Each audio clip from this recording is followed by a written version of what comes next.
छीटा जवानी के उड़े दहो, मनवा से मनवा के जुड़े दहो। छीटा जवानी के उड़े दहो, मनवा से मनवा के जुड़े दहो। आज सुते द चदरिया तान के तान के तान के। टूट जाए राजा जी, टूट जाए राजा जी पलंग सागवान के, टूट जाए राजा जी पलंग सागवान के।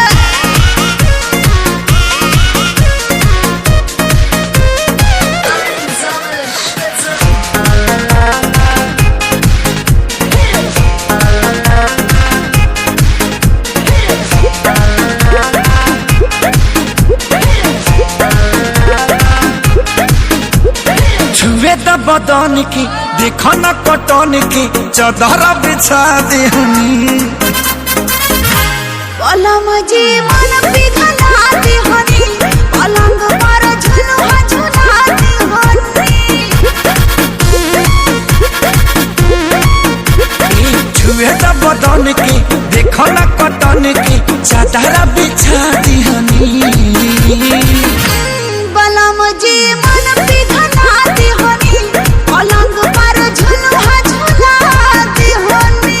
बड़ी यार बात बेडिया फान के फान के फान के। टूट जाए राजा जी, टूट जाए राजा जी पलंग सागवान के, टूट जाए राजा जी पलंग सागवान के।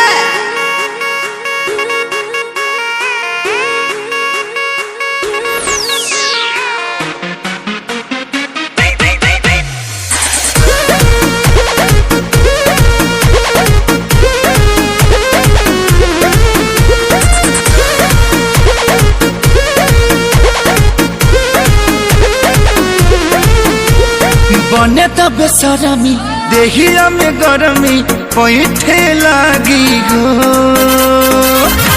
कमरिया ऐठे लागी हो, नस नस बैठे लागी हो। बने त बेसरमी देहिया में गरमी पैठे लागी हो।